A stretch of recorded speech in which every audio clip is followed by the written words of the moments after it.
سلامونه نیکې هیلې.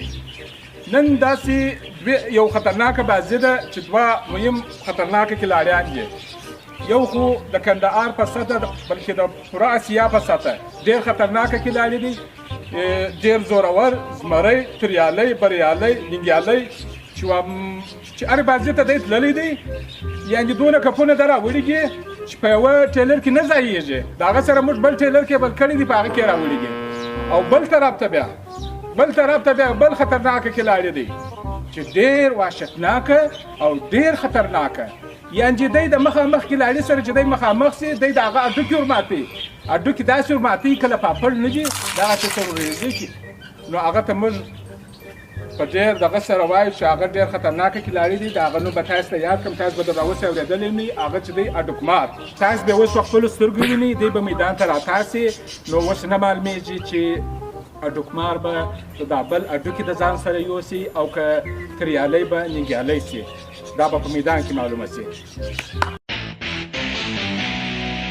آماده یاست؟ ورکړئ لاس سره ونیسئ نو سره کاسي د نامې ګامونو.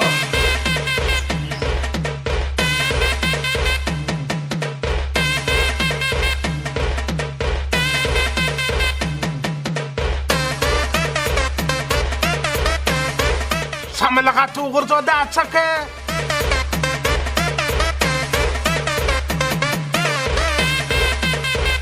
یاره هډوکمار چې چم ستا وای او لغته زما وای نو بیا خوند کړی وای.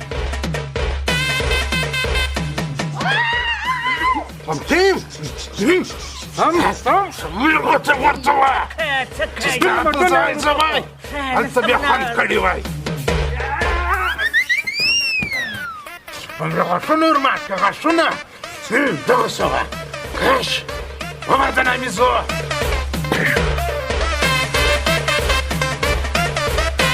کوم د نامي فایټرانو سره معلومېږي؟ سم فایټر یې؟ یا زه یو ډاکټر یم د غاښو چې د هر یوه غاښونه مات سي بیا د خیر زما سره مقابله کوي.